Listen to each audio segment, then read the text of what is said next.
आज हम राज्य के नीति निर्देशक तत्वों के बारे में विस्तार से जानकारी प्राप्त करेंगे। इस कक्षा के अंतर्गत हम अपनी इस महत्वपूर्ण प्रश्नावली के माध्यम से जितने भी महत्वपूर्ण फैक्ट्स हमारे सामने रहेंगे, अर्थात आप ये कहें कि राज्य के नीति निर्देशक तत्व 36 से लेकर 51 तक के मध्य जितने भी महत्वपूर्ण आर्टिकल है उन सभी का हम अध्ययन करेंगे और इसके संदर्भ में जितने भी महत्वपूर्ण सिद्धांत हैं इनकी भी हम चर्चा करेंगे।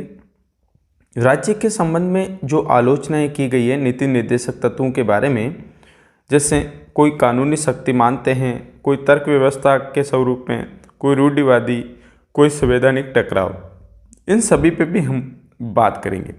लेकिन इससे पहला अपना जो टॉपिक है वो ये है कि नीति निर्देशक तत्व है क्या, इन्हें भारतीय संविधान में किस प्रकार से अपनाया गया, तो इसकी एक छोटी सी जो व्यवस्था है, कैसे हुआ, क्या रीजन रहे, इन सभी के बारे में हम पहले चर्चा कर लेते हैं। प्यारे विद्यार्थियों, कि भारतीय संविधान में जो राज्य की शासन व्यवस्था है, भारतीय संविधान के अंतर्गत जो राज्य की शासन व्यवस्था है, इस शासन व्यवस्था को अगर हम ये कहें कि लोकतांत्रिक रूप प्रदान करना हो तो उसके लिए हमें किसकी आवश्यकता होगी? नीति निर्देशक तत्वों की आवश्यकता होगी। भारत शासन अधिनियम 1935, इसके बारे में आप जानते हैं, क्या नाम बताया मैंने? भारत शासन अधिनियम। भारत शासन अधिनियम, भारत शासन अधिनियम कब की बात है? ये 1935 की बात है, याद रखना बहुत इम्पोर्टेंट है। भारत शासन अधिनियम 1935, इसके अंतर्गत क्या था? एक अनुदेश पत्र था। क्या था? एक अनुदेश पत्र था। और इस अनुदेश पत्र बोल दो या प्रपत्र बोल दो, इस प्रपत्र के अंतर्गत जो भी भारतीय संविधान के अंतर्गत नीतियाँ बनी हुई है, जो अभी आपको नीति निर्देशक तत्वों में दिखाई देती है, इनको क्या दिया गया? इस अनुदेश पत्र का है वो सीधा सा इसमें प्रभाव दिखाई देता है। संविधान सभा के और संविधान के जो निर्माता है, जो जनक है, डॉक्टर BR अम्बेडकर, भीमराव अम्बेडकर, इन्होंने इसके संदर्भ में ये कहा था कि उन अनुदेशों के समान है ये जो भारत शासन अधिनियम 1935 है, उसके गवर्नर जनरल तथा भारत के जो औपनिवेशिक जो कॉलोनियाँ हैं उनको जो प्रदान किए गए थे। भारतीय संविधान के अंतर्गत नीति निर्देशक जो सिद्धांत है, इनको अगर शामिल करने का जो महत्वपूर्ण कार्य है वो क्या है? यहाँ आपको ये चीज़ याद रखनी है कि नीति निर्देशक सिद्धांतों को लागू करना, उसे सम्मिलित करना, और ऐसे कौन से प्रावधान हैं जिसके कारण भारतीय संविधान ने इसको क्या किया है? DPSP को स्वीकार किया है। तो इसका एक शॉर्ट आंसर जो रहेगा वो रहेगा कि भारतीय संविधान के अंतर्गत इसे अपनाने का जो मुख्य उद्देश्य ये था कि सामाजिक और आर्थिक प्रजातंत्र। क्या था? सामाजिक और आर्थिक प्रजातंत्र। ध्यान रखना, सामाजिक और आर्थिक जो प्रजातंत्र है इसकी स्थापना था। अर्थात आप ये कहें कि कल्याणकारी राज्य की स्थापना। ये ध्यान रखना, आप सामाजिक और आर्थिक स्वरूप को आप क्या कह सकते हैं? कल्याणकारी राज्य की स्थापना। कल्याणकारी राज्य की स्थापना के लिए DPSP का प्रावधान भारतीय संविधान के अंतर्गत किया गया है। इतनी बात समझ में? आगे अगर हम देखते हैं तो भारतीय संविधान के अंतर्गत कई प्रकार के जो प्रावधान हैं, उन प्रावधानों के अंतर्गत से हम ये देखें कि जो नीति निर्देशक सिद्धांत है ये सबसे पहले कहाँ थे, इनका प्रभाव भारतीय संविधान के अंतर्गत कैसे हुआ, क्या संविधान के अंतर्गत जो मूल संविधान बना उस समय इनको आधार बनाया गया, इनको उनमें मूल स्थान प्रदान किया गया था क्या, ये सभी पहलू हम इन महत्वपूर्ण प्रश्नावली के अंतर्गत समझते हैं। पहला क्वेश्चन क्या कह रहे हैं हमें? देखिए, भारतीय संविधान में राज्य के नीति निर्देशक तत्व ग्रहण किए गए हैं। तो आप जानते हैं कि राज्य के नीति निर्देशक जो तत्व है वो हमने कहाँ से ग्रहण किए हैं? वो हमने किए हैं आयरलैंड से प्राप्त हमने किए हैं। ठीक है। अगला अपना जो क्वेश्चन है वो समझिए, राज्य के नीति निर्देशक तत्वों का उल्लेख भारतीय संविधान के किस भाग में मिलता है। यानी राज्य के जो नीति निर्देशक तत्व है, जो सिद्धांत है, इनका हमें उल्लेख कहाँ मिलता है। तो ये उल्लेख हमें कहाँ पे दिखाई देता है, भाग 4। कहाँ पे दिखाई देता है, भाग 4 के अंतर्गत ये हमें दिखाई देता है। याद रखें कौन सा भाग, भाग 4 के अंतर्गत हमें ये स्पष्ट रूप से दिखाई देता है। इसी प्रकार से आप देखें अगला क्वेश्चन कौन सा है। अगला क्वेश्चन है कि भारतीय संविधान के किस अनुच्छेद में, भारतीय संविधान का कौन सा अनुच्छेद है जिसमें राज्य के नीति निर्देशक तत्वों को स्थान दिया गया है।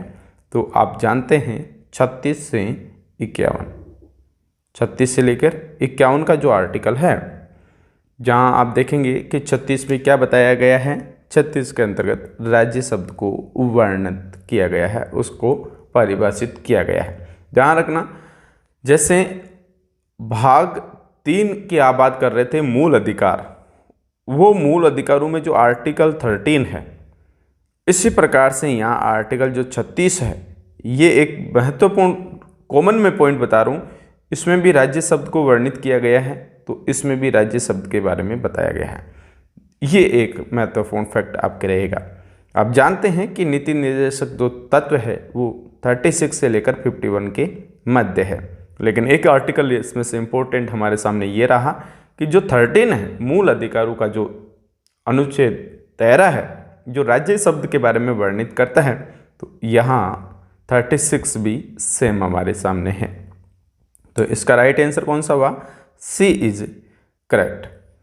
अगला क्वेश्चन, संविधान का वह कौन सा भाग है जो संविधान के निर्माताओं के मस्तिष्क और उद्देश्य को प्रतिबिंबित करता है।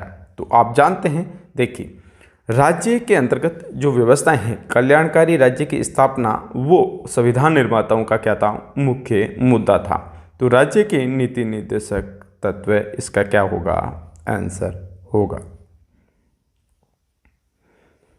राज्य के नीति निर्देशक तत्वों में निम्नलिखित में से किन प्रकार के सिद्धांतों को अंतर्निहित किया गया है। इसमें से ऐसे कौन से सिद्धांत है जिसको राज्य के अंतर्गत सम्मिलित किया गया है। आर्थिक सिद्धांत है, सामाजिक सिद्धांत है, प्रशासनिक सिद्धांत है, उपरोक्त सभी। D is correct. लगभग जो है, वैसे अगर मैं बात करूं तो 3 सिद्धांतों को महत्वपूर्ण वरीयता दी जाती है।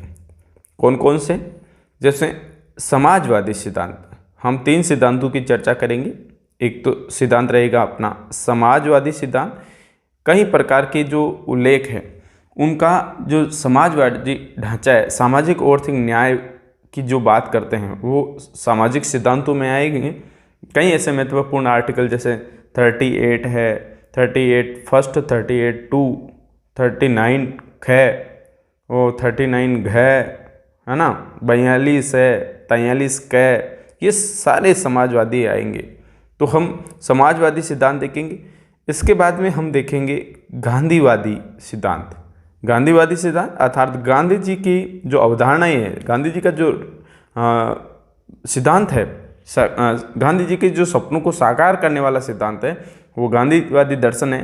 तो गांधी जी गांवों की ओर सबसे ज़्यादा महत्वपूर्ण उसको महत्व देते थे, इसलिए जैसे ग्राम पंचायतों का गठन है 40 गांधीवादी दर्शन का आधार रहेगा। कुटीर उद्योग जो गांधी जी की प्राथमिकता थी, उसमें जैसे 43 आर्टिकल हमारे सामने रहेगा। और इसके बाद में आप जानते हैं कि गाय है, बछड़े है और दुधारू जो पशु है, उनकी गांधी जी क्या मानते थे, बहुत ज़्यादा महत्व देते थे। तो वो भी आर्टिकल किस में रहेगा, गांधीवादी। और एक इसी प्रकार से एक रहेगा पाश्चात्य उदारवादी सिद्धांत। पाश्चात्य उदारवादी सिद्धांतों के अंतर्गत आप जैसे सभी नागरिकों को एक समान नागरिक संहिता मिलनी चाहिए, जो अनुच्छेद 44 आप देखते हैं, समान नागरिक संहिता। उदारवादी का मतलब सभी की समान रूप से व्यवस्थाओं की जो बात की जाती है वो इसी के अंतर्गत की जाती है। तो हम इसके बारे में भी अध्ययन करेंगे। ठीक है, तो इसका राइट आंसर कौन सा होगा प्यारे विद्यार्थियों, इसका राइट आंसर होगा उपरोक्त सभी। अगला क्वेश्चन, भारतीय संविधान में राज्य के नीति निर्देशक सिद्धांतों को शामिल करने के पीछे क्या उद्देश्य है? मैंने आपको अभी बताया था कि जहां आपको कल्याणकारी राज्य की स्थापना दिखे वही इसका आंसर होगा। क्यों? क्योंकि संविधान में राज्य के नीति निर्देशक सिद्धांतों को शामिल करना सबसे महत्वपूर्ण प्राथमिकता थी। इसका मुख्य जो इम्पोर्टेंस था, उद्देश्य था, वो यही था। तो फर्स्ट ऑप्शन हमें दिखाई दे रहा है। लेकिन सारे अध्ययन करने जरूरी। धर्मनिरपेक्ष राज्य की स्थापना करना, सरकार के निरंकुश कार्य पर नियंत्रण करना, नागरिकों के विकास के लिए सर्वोत्तम उत्पन्न करना, ये सारी व्यवस्थाएं एक ही ऑप्शन में आ जाती है। इसलिए इसका राइट आंसर कौन सा होगा? ए इज करेक्ट। अगला क्वेश्चन समझिए। संविधान में राज्य के नीति निर्देशक तत्वों को शामिल करने के पीछे उद्देश्य है। संविधान के अंतर्गत जो राज्य के नीति निर्देशक तत्व है, इनको शामिल करने के पीछे क्या उद्देश्य है, तो उनकी बात कर लेते हैं। राजनीतिक लोकतंत्र की स्थापना करना, सामाजिक लोकतंत्र की स्थापना करना, सामाजिक और आर्थिक लोकतंत्र की स्थापना करना। मैंने अभी बताया था कि सामाजिक और आर्थिक लोकतंत्र का मतलब क्या है? समाज कल्याणकारी राज्य की स्थापना। तो ध्यान रखना इसका राइट आंसर कौन सा होगा। दोनों व्यवस्थाएं आपको आपके सामने है, कौन सी? राजनीतिक और सामाजिक। तो जबकि यहाँ क्या है? सामाजिक और आर्थिक, तो इसको प्लस कर दो आप। सामाजिक और आर्थिक इसको प्लस करोगे तो ये चीज़ क्या हो गई? कल्याणकारी राज्य हो गया। तो इसका आंसर कौन सा होगा? सी इज करेक्ट। अगला, राज्य के नीति निर्देशक तत्व एक ऐसा चेक है जो बैंक को सुविधा अनुसार अदा की जाएगी। यह कथन किसका है? तो ये कथन केटी शाह का है। किसका है? केटी शाह का है। देखिए, ये जितने भी महत्वपूर्ण कथन हैं इनके बारे में आप ध्यानपूर्वक सुनिए। जो नीति निर्देशक तत्व है, तो संविधान सभा के कुछ सदस्य थे एवं कई संविधान विशेषज्ञ थे जिन्होंने नीति निर्देशक जो सिद्धांत है, अपने जो तत्व है, इन तत्वों की क्या की है? आलोचना की है। ध्यान रखना कि राज्य के जो नीति निर्देशक तत्व हैं, इनकी कई प्रकार से आलोचनाएं की गई। तो इसके लिए संविधान के अंतर्गत जो विशेषज्ञ थे, इन विशेषज्ञों ने इसकी क्या की है? आलोचना की है। मैं आलोचनाओं में आपको 4 आधार बताने वाला हूँ। पहला आधार मैं बताऊंगा कि कोई कानूनी शक्ति नहीं, यानी नीति निर्देशक जो तत्व है ये किसी भी प्रकार से कोई कानूनी शक्ति नहीं है। ये कौन मानते हैं कि कोई कानूनी शक्ति नहीं है? तो जैसे केटी शाह, अभी आपने नाम सुना, ये केटी शाह की परिभाषा ही है। केटी शाह, केटी शाह क्या कहते हैं कि गैर न्यायोचित प्रकृति के हैं। ये गैर न्यायोचित प्रकृति के हैं और इसकी तुलना जो की जाएगी वो एक ऐसे चेक से की जाएगी जो बैंक सुविधा अनुसार क्या करता है? अदा करता है। यानी बैंक पे डिपेंड करता है कि वो किस प्रकार से उस चेक का है अदायगी करेगा। ये अवधारणा क्या है? कोई कानूनी शक्ति नहीं। इसी प्रकार से एक विद्वान और हुए हैं जिनका नाम क्या है? जिनका नाम है टीटी कृष्णामाचारी। क्या नाम है? टीटी कृष्णामाचारी, जिनके बारे में आपको मैंने बताया भी था। संविधान सभा के जो 7 सदस्य थे उसमें इनका नाम भी है। इनका टीटी कृष्णामाचारी का नाम भी उसमें। इन्होंने क्या कहा कि इन्हें भावनाओं का स्थायी कूड़ा घर का, ध्यान रखना, नीति निर्देशक तत्वों को कौन से ऐसे विद्वान हैं, विशेषज्ञ वे हैं जिन्होंने स्थायी कूड़ा घर कहा है। क्या कहा है?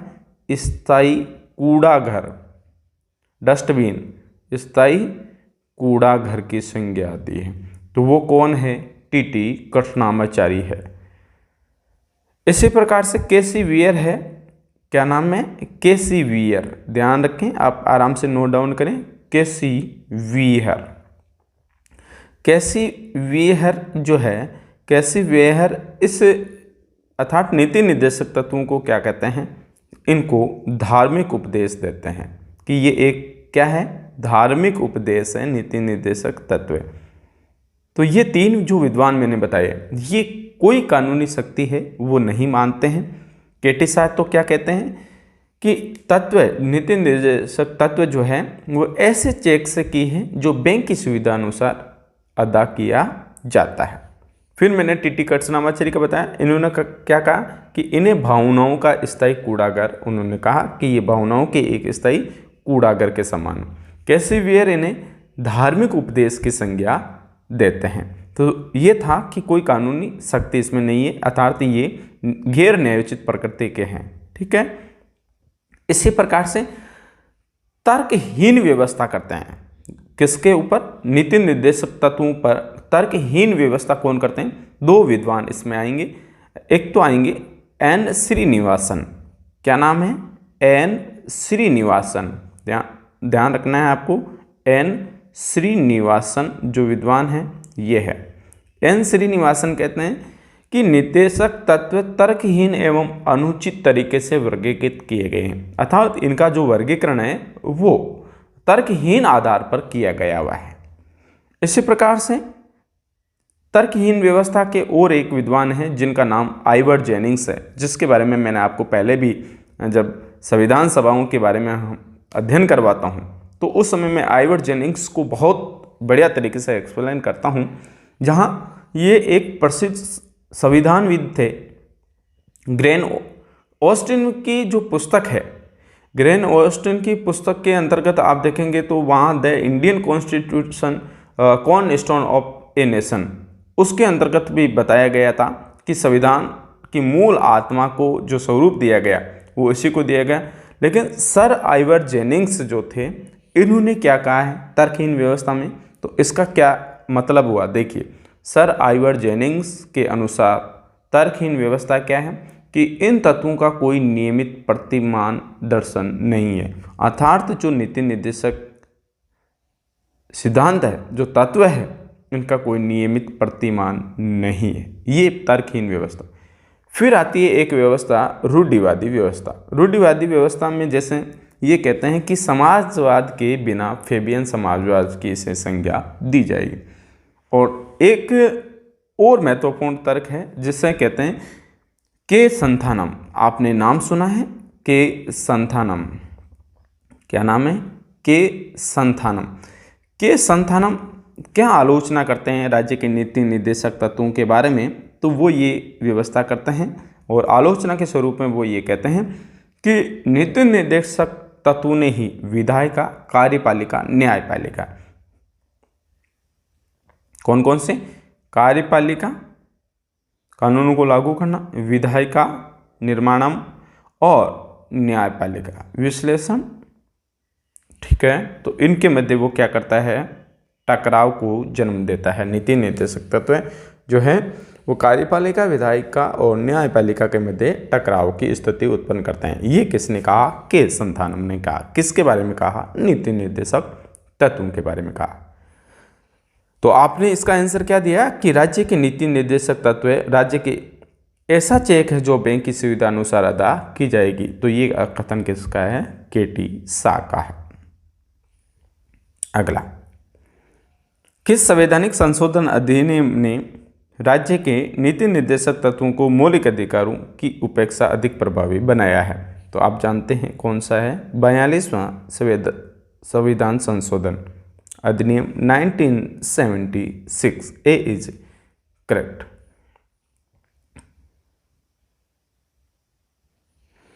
भारतीय संविधान का कौन सा अंग समाजवादी व्यवस्था स्थापित करने की प्रेरणा देता है? ऐसा कौन सा है जो समाजवादी व्यवस्था को स्थापित करने की प्रेरणा देता है? तो वह है नीति निर्देशक तत्व, जो समाजवादी व्यवस्था को स्थापित करता है। अगले क्वेश्चन को समझिए कि संविधान के कल्याणकारी राज्य का आदेश दिया। मैंने आपको कहा था कि कल्याणकारी राज्य आ जाए या सामाजिक और आर्थिक प्रजातंत्र की स्थापना का वर्ड आ जाए तो सीधा सा आपको नीति निर्देशक तत्वों में जाना है। तो ऑप्शन सी इज करेक्ट। नीति निर्देशक सिद्धांत है। देखिए, क्योंकि ये राज्य के हैं तो वाद योग्य नहीं, वाद योग्य नहीं, जबकि मूल अधिकार वाद योग्य है। ठीक है, मौलिक अधिकार की बात करते हैं वो। तो नीति निर्देशक सिद्धांत क्या है? वाद योग्य नहीं।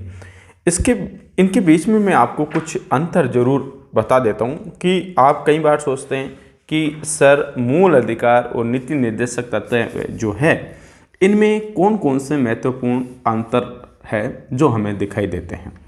देखिए, आप मूल अधिकारों का जब अध्ययन करते हो, किसका अध्ययन करते हो? मूल अधिकारों। तो मूल अधिकारों की जो प्रकृति होती है, जो नेचर होती है, वो क्या होती है? नकारात्मक होती है, जबकि नीति निर्देशक तत्वों की प्रकृति हमेशा सकारात्मक होती है। कैसे होती है? देखिए, मूल अधिकार नकारात्मक क्यों है? क्योंकि वे राज्य को कुछ मामलों पर कार्य करने से प्रतिबंधित करते हैं, इसलिए नकारात्मक है। क्यों है नकारात्मक? मूल अधिकार आपसे कोई पूछे कि नकारात्मक प्रवृत्ति क्या होते हैं, नकारात्मक उसकी प्रकृति, नेचर जो इसकी है वो नकारात्मक है।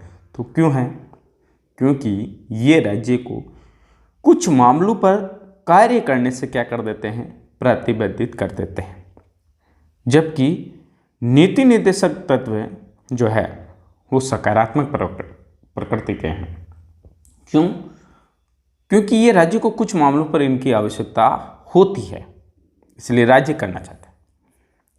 अब मूल अधिकार न्यायोचित होते हैं, अर्थात इनके हनन होने पर आप न्यायालय की शरण ले सकते हैं।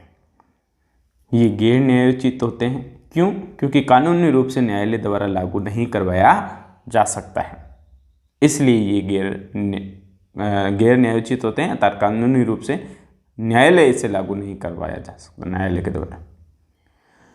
मूल अधिकार जो है वो कानूनी रूप से मान्य है, उसको मानना जरूरी होता है। और मूल अधिकारों का जो कर्तव्य है, जो उद्देश्य है, वो लोकतांत्रिक राजनीतिक व्यवस्था स्थापित करना होता है। जबकि नीति निर्देशक जो तत्व है ये क्या है? नैतिक एवं राजनीतिक मान्यता को लागू करते हैं। ठीक है, तो ये कुछ अंतर के बिंदु थे, मैंने आपको बताए। तो नीति निर्देशक सिद्धांत क्या होते हैं? वाद योग्य नहीं है। नीति निर्देशक तत्व का क्रियान्वयन निम्नलिखित में से किस पर निर्भर करता है? ये कौन लागू करता है? तो इसका जो राइट आंसर होगा वो कौन सा होगा? तो आप जानते हैं कि ये सरकार के पास में जो उपबंध संसाधन होते हैं उसके अनुसार लागू किया जाता है। तो डी इज करेक्ट। मूल अधिकार और राज्य के नीति निर्देशक तत्वों में क्या अंतर है? मैंने अभी अंतर बताए थे, तो आपके सामने ये अंतर आ गए हैं। देखिए, राज्य के नीति निर्देशक तत्व बंधनकारी है, ख्याल नाम है बंधनकारी, जबकि मूल अधिकार नहीं। मूल अधिकार तो है, ठीक है, जबकि ये बंधनकारी नहीं है क्योंकि न्यायालय द्वारा लागू नहीं किए जाते। Option A wrong.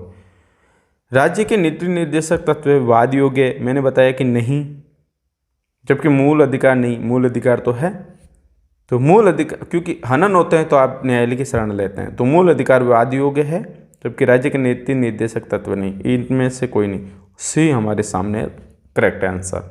क्यों? क्योंकि आपके मूल अधिकारों का हनन होता है तो आप न्यायालय की शरण ले सकते हैं, जबकि नीति निर्देशक तत्व हैं वो गैर न्यायोचित होते हैं क्योंकि कानूनी रूप से न्यायालय द्वारा लागू इन्हें नहीं करवाया जा सकता है।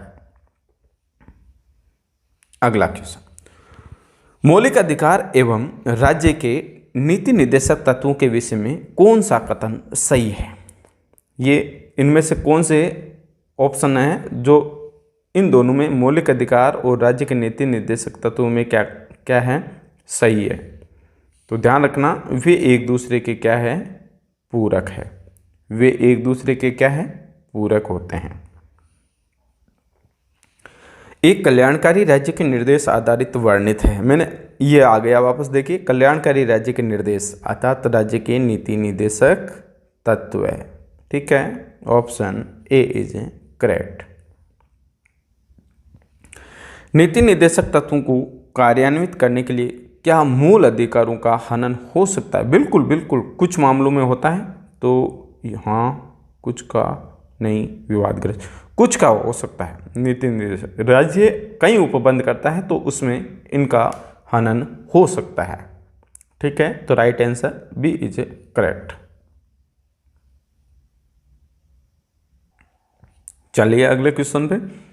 भारत के संविधान में निम्नलिखित भारतीय संविधान के अंतर्राष्ट्रीय सुरक्षा को प्रोत्साहन देना सम्मिलित है। अंतर्राष्ट्रीय, जैसे आप आर्टिकल किसकी बात करते हैं? 51 की बात करते हैं। अंतर्राष्ट्रीय शांति तो राज्य के नीति निर्देशक तत्व। B is correct. बहुत अच्छा क्वेश्चन। समान कार्य के लिए समान वेतन भारतीय संविधान में सुनिश्चित किया गया है, तो कहाँ किया गया है? राज्य के नीति निर्देशक सिद्धांतों में। समान कार्य के लिए समान वेतन, ये अवधारणा आपको मैंने बताया था। आर्टिकल कौन सा है? 39। आर्टिकल कौन सा? 39। इसको बोलते हैं 39 घ बोल दो आप। समान कार्य के लिए समान वेतन।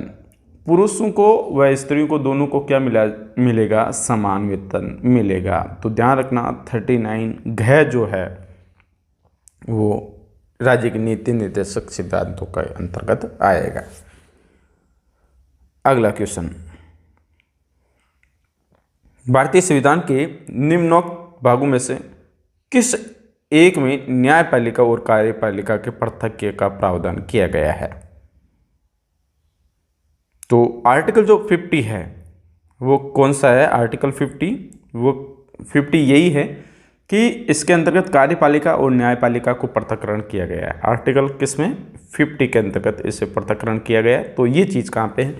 राज्य के नीति निर्देशक तत्व। देखो निम्नलिखित भागों में से न्यायपालिका कार्यपालिका को प्राथक्य, प्राथक्य का मतलब होता है पृथक्करण करना। तो ये बात कहाँ पे है?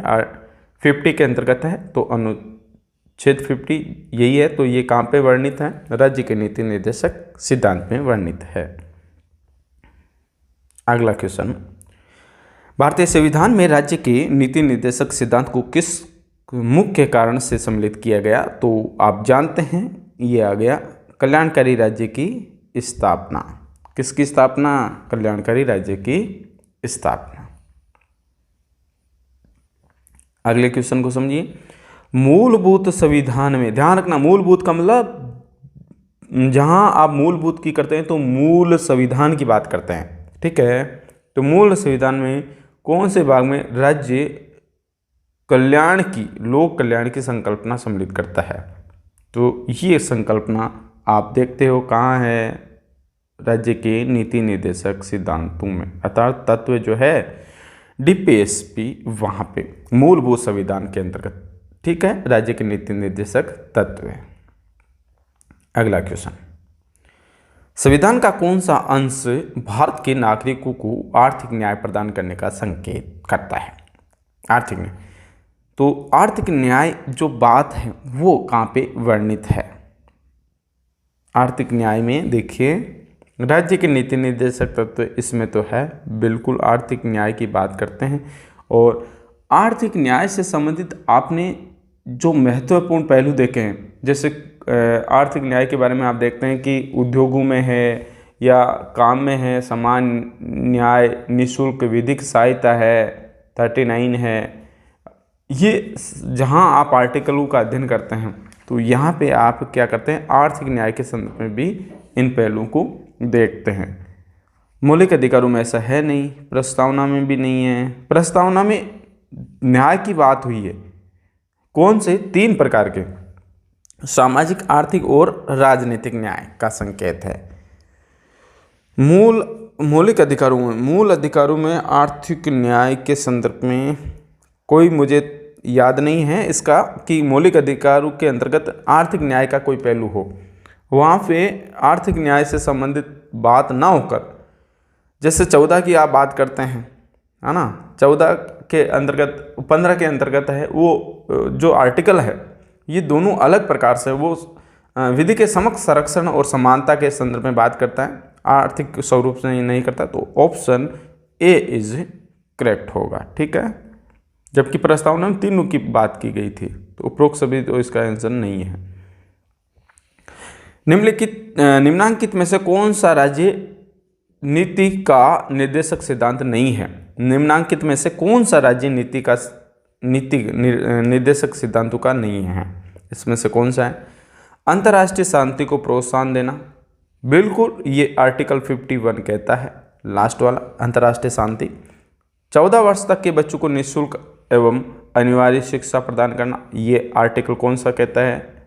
45 कहता है। गोवध निषेध, कौन सा निषेध? गोवध निषेध। तो गोवध निषेध के बारे में भी आपने देखा था, जो हमारे आर्टिकल है गोवध निषेध से संबंधित।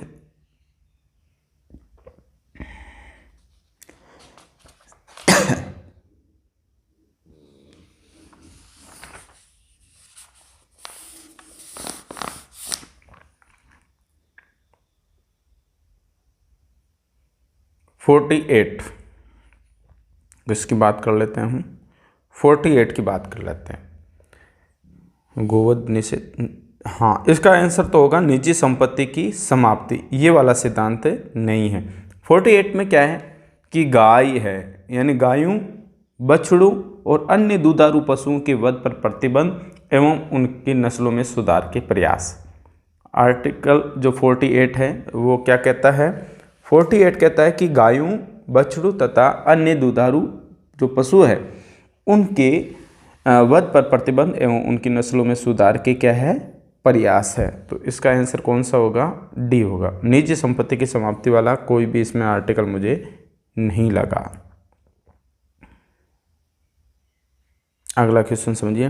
राज्य के नीति निर्देशक तत्व नहीं है वैज्ञानिक मनोभाव के प्रसार के स्तर के ऊपर कमजोर श्रेणी के कार्यपालिका से न्यायपालिका को अलग करना, यानी राज्य के नीति निर्देशक तत्व है वो नहीं है। तो कौन सा? कि मनोवैज्ञानिक भाव के विकास का, ये इसका राइट आंसर नहीं है। बाकी सारे तो है। आर्थिक श्रेणी कमजोर जो श्रेणी हैं उनके हितों की बात करते हैं। कार्यपालिका न्यायपालिका से अलग करने का आर्टिकल 50 मैंने बताया था। राज्य के नीति निर्देशक तत्व में क्या शामिल है जो मूल अधिकार में नहीं? देखिए, नीति निर्देशक तत्व में शामिल है लेकिन मूल अधिकार में नहीं। अस्पृश्यता आपको याद है 17 में है। आने जाने की स्वतंत्रता 19 में है, मूल अधिकार है। धर्म की स्वतंत्रता 25 से 28 आपके पास में है। कुटीर उद्योगों को प्रोत्साहन देना, किसको प्रोत्साहन देना? कुटीर उद्योगों को प्रोत्साहन देना। तो ये जो है गांधीवादी जो दर्शन है उसके अंतर्गत हमें दिखाई देता है। और कुटीर उद्योगों को प्रोत्साहन देने वाली बात आर्टिकल 43 में लिखी हुई है। कुटीर उद्योगों को इसमें क्या दिया जाएगा? प्रोत्साहन दिया जाएगा। ये गांधीवादी सिद्धांत का दृष्टिकोण है, ध्यान रखना। तो ये मूल अधिकार ना होकर क्या है? नीति निर्देशक तत्व है। अगला क्वेश्चन है,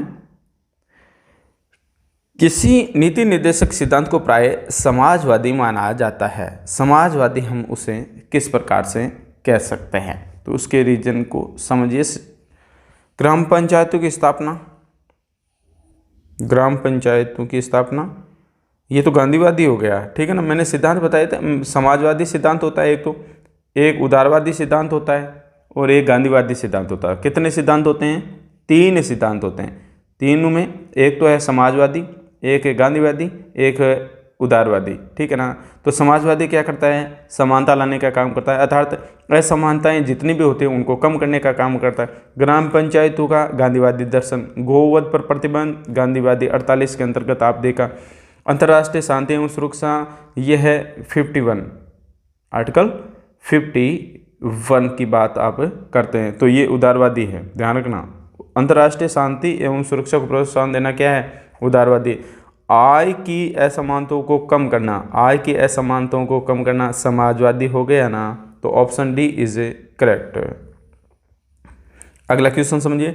निम्नलिखित निर्देशक सिद्धांतों में वह सिद्धांत कौन सा है जिसे गांधीवादी दर्शन के सिद्धांतों में सम्मिलित किया गया है? तो इसमें से कौन सा है जहां गांधीवादी दर्शन का जो प्रभाव है वो स्पष्ट रूप से दिखाई देता है? तो आप जानते हैं कि श्रमिकों को बच्चों को संरक्षण नहीं, स्वशासन, बिल्कुल गांधी जी स्वशासन के प्रभावी एकलों के रूप में ग्राम पंचायतों के गठन के संदर्भ में बात करते थे, ये भी सही है। पुरुष महिलाओं के लिए समान कार्य, ये विचारधारा ही नहीं थी। कार्यपालिका न्यायीकरण 50 वाला आर्टिकल नहीं है, तो ऑप्शन बी इज करेक्ट है। अगला है, नीति निर्देशक तत्व का महत्व किसके लिए? नीति निर्देशक तत्व का जो महत्व होता है वो राज्य के लिए होता है, राज्य के लिए ही इसका महत्व है, इम्पोर्टेंस। अगला, भारत के किस राज्य में समान नागरिक संहिता लागू है? तो वो एक राज्य कौन सा है? गोवा है। ध्यान रखना, ये बहुत बार क्वेश्चन पूछा जाता है, तो गोवा के संदर्भ में है। राज्य के नीति निर्देशक सिद्धांतों के अनुसार किस आयु के बच्चों को निःशुल्क एवं अनिवार्य शिक्षा देने की आशा की जाती है? तो वो है 14। यानी जो आर्टिकल आप 45 की बात करते हैं ना, कौन सा आर्टिकल 45, वो 45 क्या कहता है आपको? 45 यही तो कहता है ना कि 6 वर्ष से कम आयु के बच्चों के लिए निःशुल्क व अनिवार्य शिक्षा का प्रावधान जो 86वें संविधान संशोधन अधिनियम 2002 के द्वारा क्या किया गया था, प्रतिपादित, तो वो यही है। ठीक है, 14 वर्ष वाला। अगर इसमें भी आपसे ये पूछ ले कि जैसे अनुसूचित जाति है या वंचित वर्ग आप बात कर सकते हैं, या जनजातियां बोल सकते हो, दुर्बल वर्ग बोल सकते हो, इनके लिए शिक्षा और अर्थ संबंधी जो प्रावधान है वो 46 के अंतर्गत है, ये भी ध्यान रखें। इसका राइट आंसर समझिए। राज्य के नीति निर्देशक सिद्धांत किस प्रकार मौलिक अधिकारों से भिन्न है? तो इसमें देखिए, पूर्वोक्त केंद्र सरकार के लिए है एवं उपरोक्त राज्य के लिए। केंद्र सरकार और राज्य सरकार के लिए नहीं, ऐसा नहीं है। पूर्वोक्त संविधान का अंश नहीं है, जबकि उपरोक्त है। नहीं, राज्य के नीति निर्देशक सिद्धांत परिवर्तनीय नहीं है, जबकि मूल अधिकार परिवर्तनीय है। बिल्कुल, मूल अधिकारों को राज्य के स्वरूप में परिवर्तित किया जा सकता है। ऑप्शन सी इज करेक्ट, इनमें से कोई नहीं है ना सी। इसी प्रकार से अगला क्वेश्चन समझिए आप। भारतीय संविधान के कौन से संशोधन अधिनियम द्वारा टकराव की स्थिति में राज्य के नीति निर्देशक तत्वों को मूल अधिकारों के पर वरीयता? तो आप जानते हैं 42वां संविधान 42 वाला जिसकी आप बात करते हैं, 1976 के अंतर्गत इसकी वरीयता प्रदान की गई थी। भारतीय संविधान के अंतर्गत कल्याणकारी राज्य की अवधारणा, ध्यान दें, बहुत इंपॉर्टेंट, कल्याणकारी राज्य की जो अवधारणा है वो निम्नलिखित में से किस आर्टिकल में दिखाई देती है? तो जो आर्टिकल कल्याणकारी राज्य से संबंधित है वो कौन सा है? 38 है। 38 है। देखिए, राज्य शब्द को वर्णित किया गया है, इसमें मैंने आपसे बताया था राज्य शब्द को परिभाषित किया गया 13 और 36 में समानता है, लेकिन कल्याणकारी राज्य के संदर्भ में जो बात की गई है वो कौन सा आर्टिकल है? 38 है। इसमें क्या कहा है कि लोक कल्याण की अभिवृद्धि के लिए सामाजिक व्यवस्था इसमें की जाएगी। प्रतिष्ठा है, सुविधाएं हैं, अवसरों की जो असमानता है उसको समाप्त करने का भी इसमें समूह के जो होते हैं अनेक व्यवसायों में उन लोगों के बीच का जो प्रावधान है वो किस में कहा गया है? 38 में कहा गया है। अगला क्वेश्चन समझने का प्रयत्न करें। समान न्याय निःशुल्क विधिक सहायता प्रावधान किस में है? ये मैंने आपसे अभी बात की थी समान न्याय के संदर्भ में, तो ये व्यवस्था कहाँ पे की गई है? तो इसका जो मैंने आपसे बात की थी और बताया भी था कि 39 कै की जो आप बात करते हैं, 39 कै के अंतर्गत जो आप बात करते हैं, तो इसमें ये सुनिश्चित किया गया है कि विधिक तंत्र किसी भी प्रकार से काम करें वो समान अवसर के आधार पर न्याय को सुलभ कराएं, उनको प्राप्त करें, सुनिश्चित भी करें। और राज्य के अंतर्गत जो निःशुल्क विधिक सहायता है, फ्री लीगल एड की जो बात करते हैं वो इसमें, तो ये व्यवस्था कब स्थापित की गई थी? ये भी 42वें संविधान संशोधन 1976 के अंतर्गत की गई थी। तो इसका ऑप्शन कौन सा होगा? 39A। ध्यान रखना, अगर ये ऑप्शन नहीं होता तो आप ये कर सकते थे, ठीक है ना। अगर ये नहीं आता ना तो आप ये कर सकते थे, लेकिन इसी को आपको ज़्यादा वरीयता देनी है। अगला क्वेश्चन, भारतीय संविधान के निम्नलिखित अनुच्छेदों में से कौन सा अनुच्छेद राज्य सरकारों की ग्राम पंचायत, गांधीवादी दर्शन ग्राम पंचायत, तो आप जानते हैं अनुच्छेद 40, ये तो कौन सा है? मूल अधिकारों में है, संवैधानिक उपचारों का, और ये गोवध वगैरह का आ गया, ये शांति विश्व अंतर्राष्ट्रीय संबंधों से आ गया, तो कौन सा है पंचायतों से संबंधित? 40। अगला, भारतीय नागरिकों के लिए एक समान सिविल संहिता, एक समान सिविल संहिता। पहले तो सबसे पहले आप ये समझिए कि एक समान सिविल संहिता क्या है। जैसे गोवा के संदर्भ में मैंने बताया, एक समान सिविल संहिता का मतलब होता है कि राज्य सभी के लिए क्या करे? समान रूप से जो है कानून स्थापित करे। राज्य क्या करे? राज्य संपूर्ण रूप से राज्य की जो व्यवस्था है उसमें समान रूप से कानून को स्थापित करे। समान रूप 4 ध्यान रखना, याद करने का तरीका है। एक समान का मतलब 4 आर्टिकल कौन सा? 44, ये याद हो गया। Option B is correct. एक समान सिविल संहिता किस में मिलती है? 44 में मिलती है। ये कहाँ पे है? पंचायतों का गठन, ये निःशुल्क शिक्षा से संबंधित। और ये कौन सा है? यह है कि राज्य पर्यावरण का संरक्षण, 48 में ध्यान रखना, राज्य है वो पर्यावरण का संरक्षण। वैसे 48 तो है कृषि और पशुपालन का संरक्षण, लेकिन 48 क में क्या है कि पर्यावरण का संरक्षण व संवर्धन तथा वन तथा वन्य जीवों की रक्षा का इसमें प्रयत्न किया जाता है। तो इसका राइट आंसर कौन सा होगा? चलो, समान नागरिक समान सिविल संहिता 44 याद रखें आप, ठीक है। अगला क्वेश्चन समझिए, बहुत ही इंपॉर्टेंट, अभी मैंने बताया भी था ये आपको।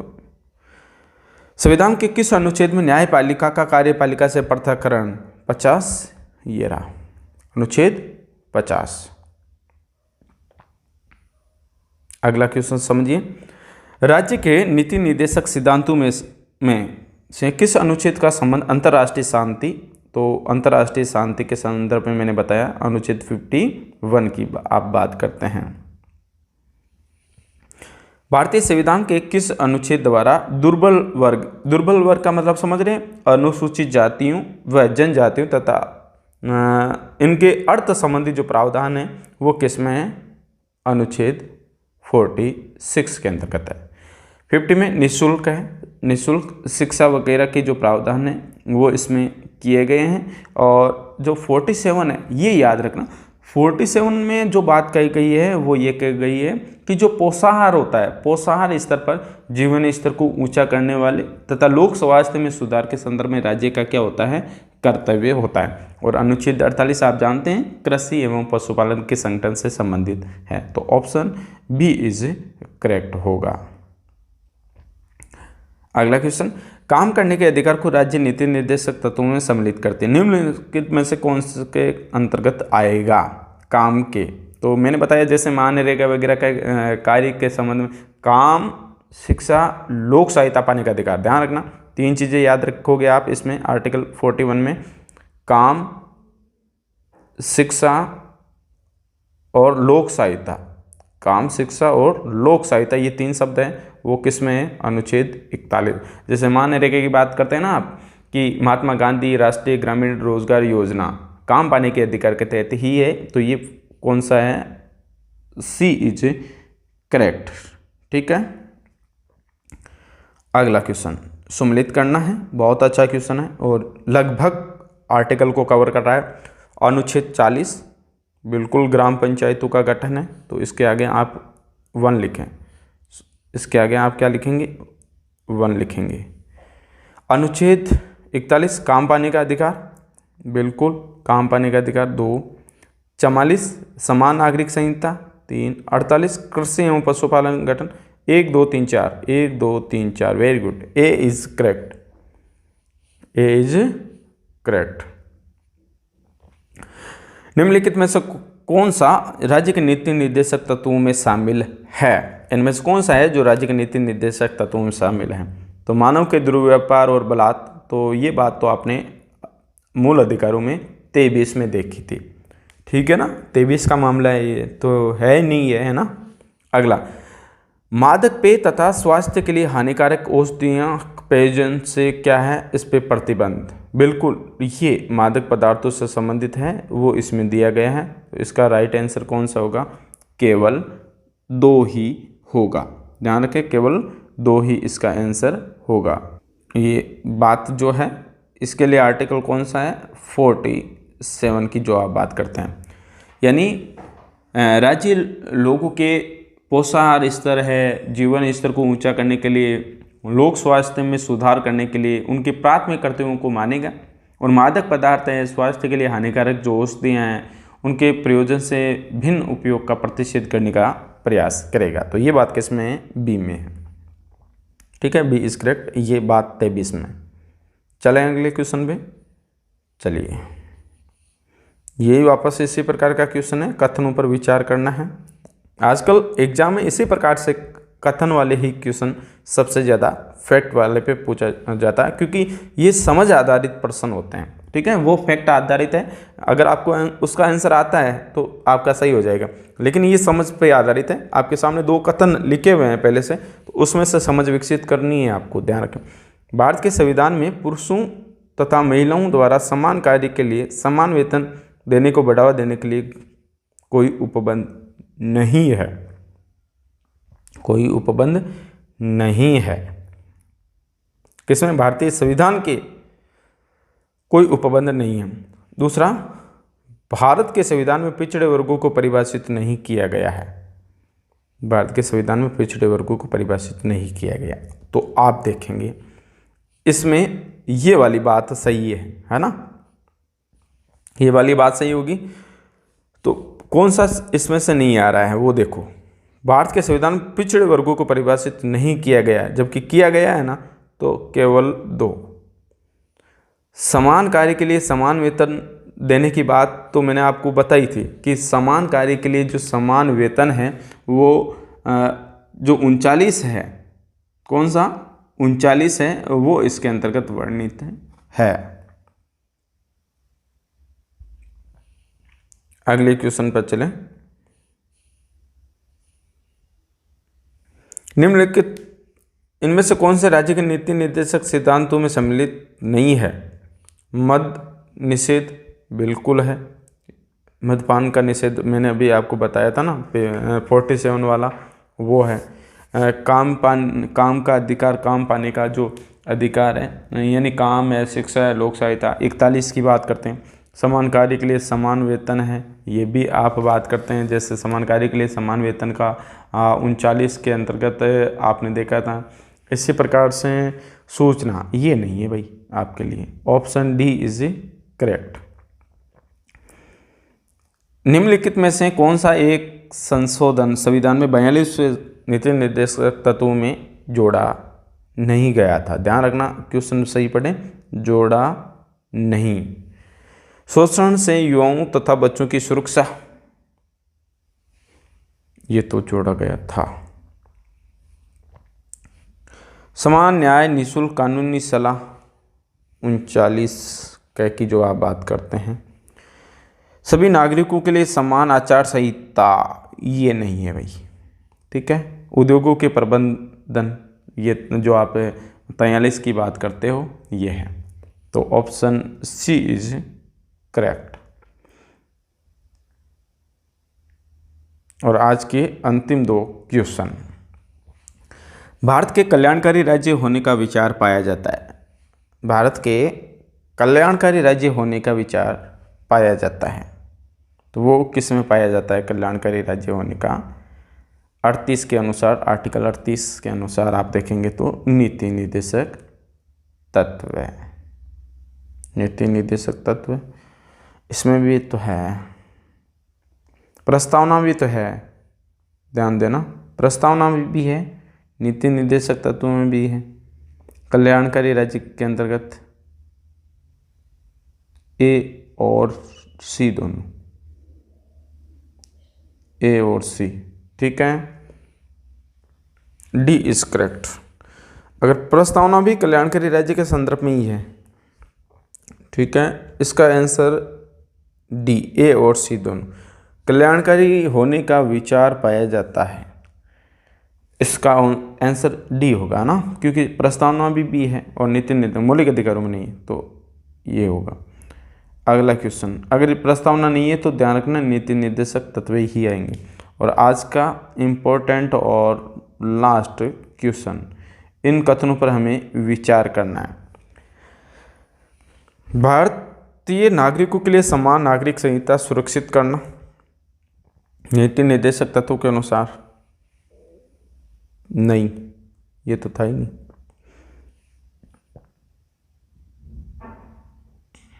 ये हाँ बिल्कुल नागरिक संहिता। क्वेश्चन वापस एक बार पढ़ें आप।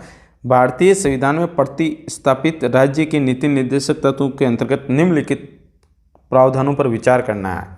भारतीय नागरिकों के लिए समान नागरिक संहिता यानी सिविल संहिता सुरक्षित करना, बिल्कुल। ग्राम पंचायतों को संगठित करना, उनका गठन करना, बिल्कुल। ग्रामीण क्षेत्रों में कुटीर उद्योगों को प्रोत्साहित करना, सभी कर्मकारों के लिए यथोचित अवकाश तथा सांस्कृतिक अवसर सुरक्षित करना, इनमें से कौन सा ऑप्शन होगा? एक बार वापस रीडिंग लगाते हैं। भारतीय नागरिकों के लिए समान नागरिक संहिता नहीं। ग्राम पंचायतों का गठन बिल्कुल है। कुटीर उद्योगों के संबंध में 43 जो है वो बात करता है। कर्मकारों के लिए नहीं। 2 और 3 ऑप्शन है। 2 और 3 ऑप्शन बी इज करेक्ट। ठीक है, तो ये थी अपनी महत्वपूर्ण सीरीज जिसके अंतर्गत आपने राज्य के नीति निर्देशक जो तत्व है इनके बारे में आपने अध्ययन किया। कुछ जो महत्वपूर्ण अधिनियम है उनके बारे में मैं बात कर लेता हूँ। जैसे नीति निर्देशक तत्वों में जैसे योजना आयोग की जो स्थापना है, ये योजना आयोग की स्थापना है, इस पे अनुच्छेद जो 38 है इसी का प्रभाव दिखाई देता है। ध्यान रखना, योजना आयोग की स्थापना पर अनुच्छेद 38 का प्रभाव दिखाई देता है। और जैसे महात्मा गांधी राष्ट्रीय ग्रामीण रोजगार गारंटी योजना है, ये किस आधार पर लागू की गई, इस पे कौन से आर्टिकल का प्रभाव, अगर क्वेश्चन ऐसे भी आ सकते हैं कि मनरेगा पर कौन सा आर्टिकल का प्रभाव दिखाई देता है, तो वो 41 का प्रभाव दिखाई देगा। अगर आपसे ये पूछ ले कि शिक्षा को मौलिक अधिकार के रूप में स्थापित जो किया गया था 21 के अनुच्छेद 21 के जो है वो इसमें स्थापित किया गया, तो इस पर किसका प्रभाव पड़ता है, तो 45 का प्रभाव पड़ता है। अगर आपसे ये कहें कि पर्यावरण एवं वन्य जीव संरक्षण अधिनियम है, इस पर किसका प्रभाव पड़ता है, तो 48 जो क है इसका प्रभाव पड़ता है। न्यूनतम मजदूरी अधिनियम की जो आप बात करते हैं और इस पर किसका प्रभाव पड़ता है, 39 का जो प्रभाव पड़ता है। और 73वें 74वें जो संविधान संशोधन की आप बात करते हैं, है ना, 73वें 74वें जो पंचायती राज व्यवस्था के बारे में है, इस पे किसका प्रभाव पड़ता है, पंचायतों के गठन के संबंध में कौन सा आर्टिकल है 40, तो उसका प्रभाव पड़ता है। फिर एक ऐसा भी क्वेश्चन आ सकता है कि मातृत्व लाभ अधिनियम 1961 जो है इस पर किसका प्रभाव पड़ता है, अनुच्छेद 42 का पड़ता है ना। और एक है दंड प्रक्रिया संहिता 1973 जो है, इसमें न्यायपालिका कार्यपालिका का पृथक्करण जो है वो किसका प्रभाव पड़ता है, आर्टिकल 50 का। तो ये कुछ चीज़ें थी जहां नीति निर्देशक तत्वों के अंतर्गत ही विभिन्न अधिनियम हैं और इनका प्रभाव कई महत्वपूर्ण जो आर्टिकल हैं वहाँ पे दिखाई देता है। तो आज की कक्षा में इतना ही, मिलते हैं एक नए और अच्छे वीडियो के साथ में। तब तक के लिए थैंक यू, जय हिंद।